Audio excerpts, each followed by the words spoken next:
The judge overseeing a legal battle between actress Blake Lively and director Justin Baldoni has threatened to move up their trial date if the war of words they are conducting via the media doesn't. Justin allegedly got hold of some explosive tapes that could seriously damage Blake's marriage to Ryan Reynolds.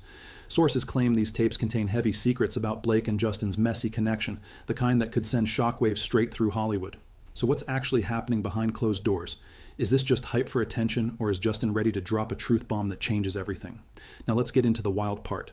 We're finally seeing text messages and voice memos that never appeared in the lawsuit. These didn't come from court records, they were leaked, and they're insane. They expose huge secrets about Blake and Justin's relationship, and it's honestly mind-blowing. And don't even get me started on the footage from the movie set, where Blake pretty much contradicts what she claimed in her complaint.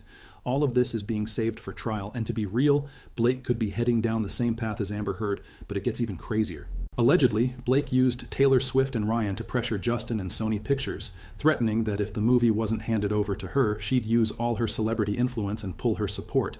That means zero promotion from her massive following. Yeah, this one definitely blew up in her face. Will admit and apologize when I fail. I am far from perfect. I'm a very flawed man, as my wife will attest.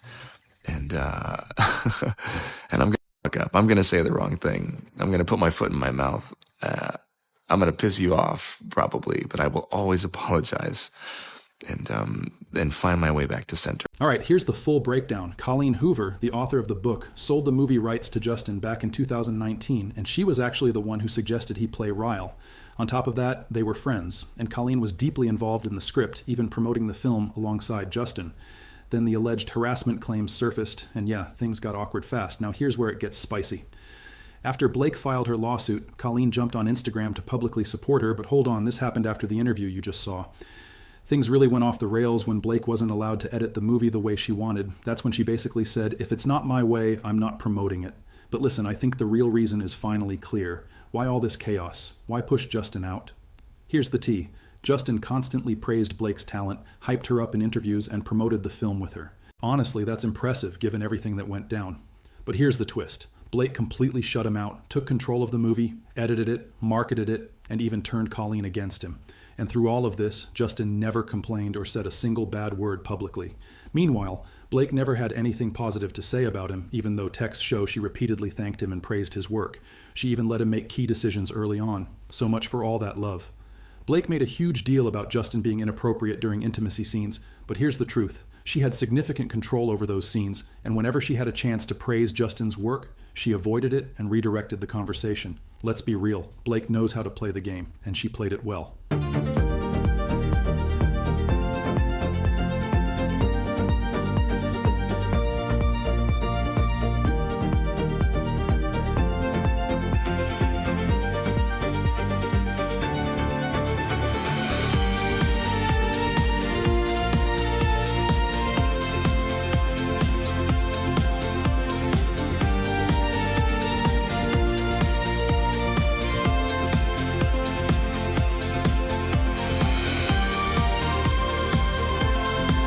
In Blake's lawsuit, she claimed Justin improvised too much and kissed her excessively. But let's be honest.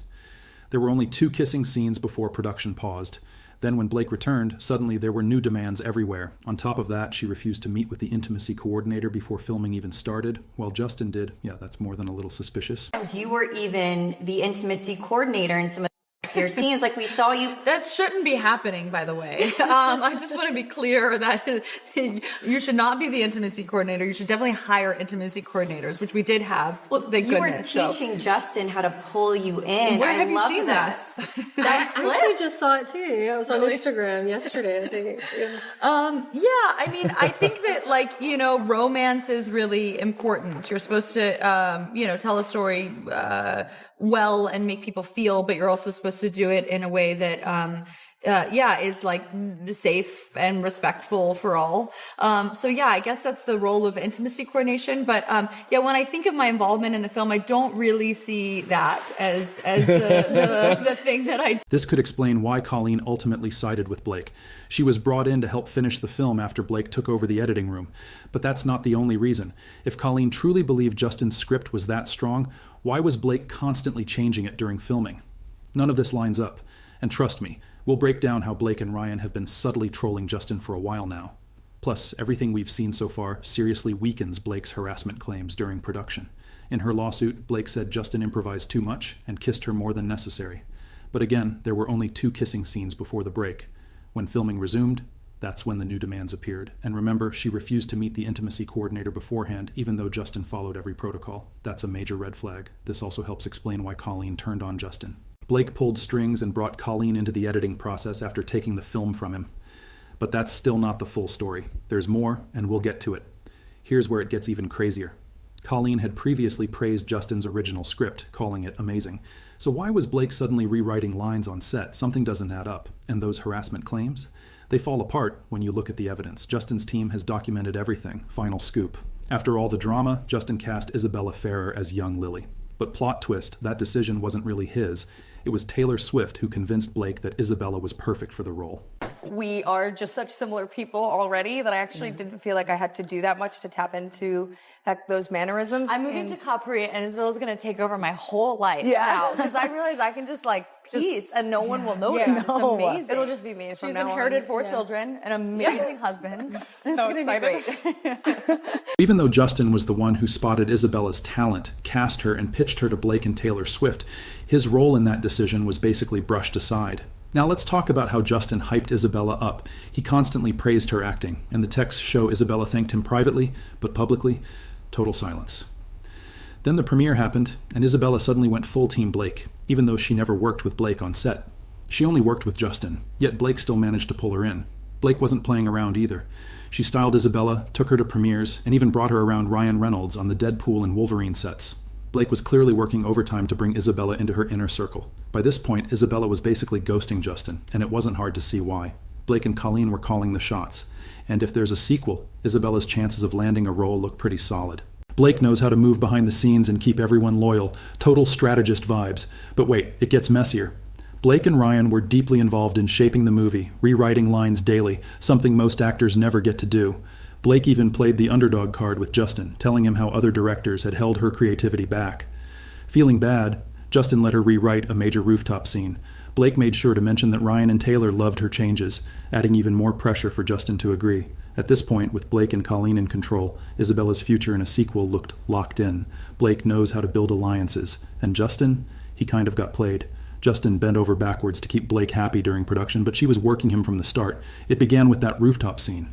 Justin liked some of her changes and agreed to use them, but Blake flexed her Hollywood connections, calling herself Khaleesi, with Ryan Reynolds and Taylor Swift as her dragons. Not subtle at all. And she didn't stop there. One scene wasn't enough. She wanted to rewrite the entire script, making changes every single day. Justin, trying to keep the peace, went along with it. Eventually, she questioned every scene and every directing choice he made. Now here's where things really exploded, the whole fat-shaming drama. Justin Baldoni's text messages exposed what actually happened, and it's not looking good for Blake and Ryan. Apparently, Ryan aggressively accused Justin of fat-shaming Blake after Justin privately asked her trainer how much she weighed. Keep in mind, Justin has chronic back issues and had to lift Blake for a scene. Asking her weight was basic preparation. But Blake turned this into proof that Justin was making digs about her body. It gets messier. Blake also claimed Justin connected her with a weight loss specialist as another form of shaming. But the texts tell a different story. Justin actually connected her with a gut health expert because she'd been on multiple rounds of antibiotics. The messages even show Justin reassuring Blake about her body, not shaming her at all. When she wanted to delay body-focused scenes because she didn't feel ready, Justin told her she looked amazing and they'd work around her insecurities. Meanwhile, Blake herself joked about still having 20 pounds to lose after her 4th baby. Let's rewind to February 2023 when things really blew up. During filming, Justin reached out to Blake's trainer, Don Saladino, for advice on safely lifting her. Don sent him a workout plan, and at one point, Justin again asked about Blake's weight, a reasonable question given the situation. The very next day, Justin was summoned to Blake and Ryan's penthouse. As soon as he walked in, Ryan went off, swearing and demanding to know why Justin would dare ask about his wife's weight. Justin, completely blindsided, apologized repeatedly just to calm things down. Ryan then demanded the lift scene be removed, and Blake outright refused to do it. Adding fuel to the fire, Blake's trainer later edited an old post to distance himself from Justin, making it clear Blake was his real client and doubling down on his loyalty to her. Bottom line, the texts don't support Blake's claims. If anything, they show Justin supporting her while she fueled the drama behind the scenes. And now, with 168 pages of emails, texts, and WhatsApp messages revealed in Justin's lawsuit, this legal battle is only beginning. And about that footage Blake wanted. She demanded all the raw clips, something other crew members pushed back on because that's not standard practice. Justin still tried to compromise and gave her some. When he finally said no to sending more, Blake ran straight to Ryan and her lawyers with a fresh list of demands. She practically held the production hostage, threatening Justin's career, the schedule, and even testing Sony Pictures' patience. Speaking of production, there's leaked behind-the-scenes footage we need to talk about. This is where things shift.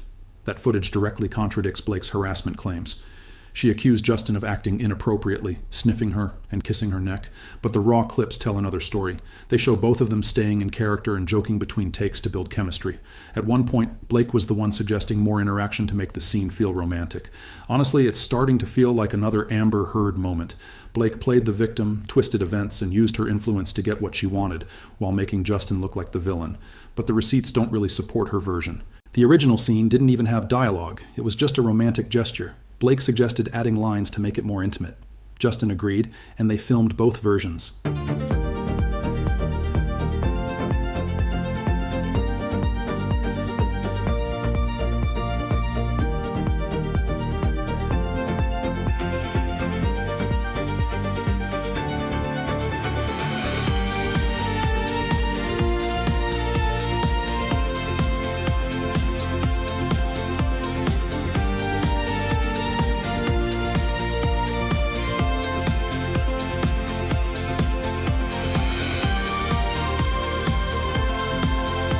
In the talking version, Justin is actually seen complimenting Blake and Ryan's real-life relationship, calling it cute, and even sharing sweet details about his own marriage. So where's the inappropriate behavior? The exchange looks professional and friendly, nothing like what Blake described. Blake was heavily involved in every aspect of production and is well known for her marketing skills. Somehow she even convinced Ryan that Justin was the villain in this story. So the big question is why Blake, Colleen Hoover, and much of the cast turned against Justin, the man who directed the movie that made them all successful.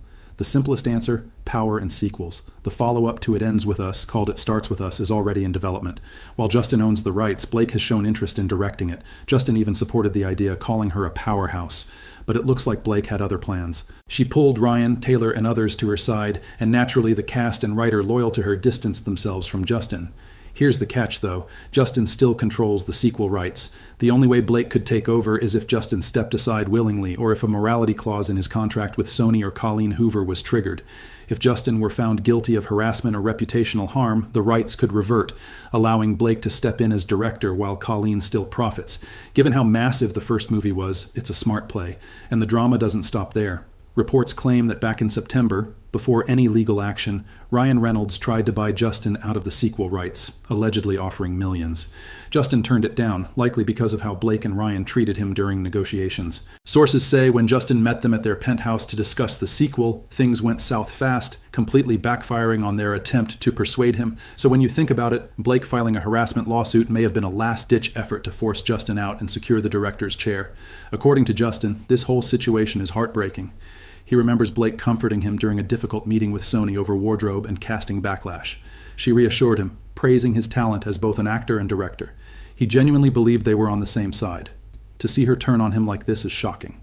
Now, we don't have every receipt to confirm each detail, and of course everyone is innocent until proven guilty. But something about this story just doesn't add up. What do you think? Drop your thoughts in the comments.